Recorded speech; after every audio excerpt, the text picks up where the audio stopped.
రఘుపతి వెంకటరత్నం నాయుడు గారు మరి ఆయన సమాజానికి సేవ చేసింది చాలా అపురూపమైనటువంటి సేవ, చాలా మహోన్నతమైనటువంటి సేవ రఘుపతి వెంకటరత్నం నాయుడు గారు చేశారు.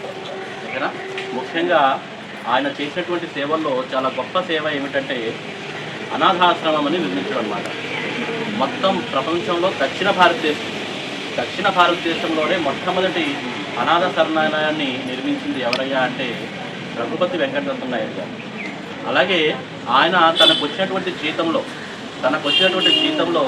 ఎక్కువ భాగం ఒక 70% వరకు కూడా ఆయన బీద శాతాలకి పంచడానికి ఆయన వినియోగిస్తున్నారు. కేవలం 30% మాత్రమే తన అవసరాలకు వాడుకునేటువంటి వారు. అంటే ఎంత జాలిగా ఉండాలి, ఎంత కరుణ ఉండాలి. కాబట్టి ఆయన ఎంతో జాలి, కరుణ, ప్రేమ ఈ సమాజం పట్ల చూపించారన్నమాట. ఇంకా అదేవిధంగా ఆయన ఎన్నో సాంఘిక సంస్కరణలు కూడా చేశారు. అందులో మద్యపాన నిషేధం కోసం కూడా ఆయన ఎంతో తీవ్రంగా కృషి చేశారు. అదేవిధంగా అందరికీ సమాన అవకాశాలు కలగాలి అని చెప్పి స్త్రీలకు కూడా చదువుకునేటువంటి విద్యారంగంలో స్త్రీలకు చదువుకోవాలనేటువంటి ఉద్దేశంతో ఎన్నో కళాశాలలు, అదేవిధంగా కళాశాలలో స్త్రీలకు విద్య అనేటువంటివి కూడా కల్పించడం జరిగింది.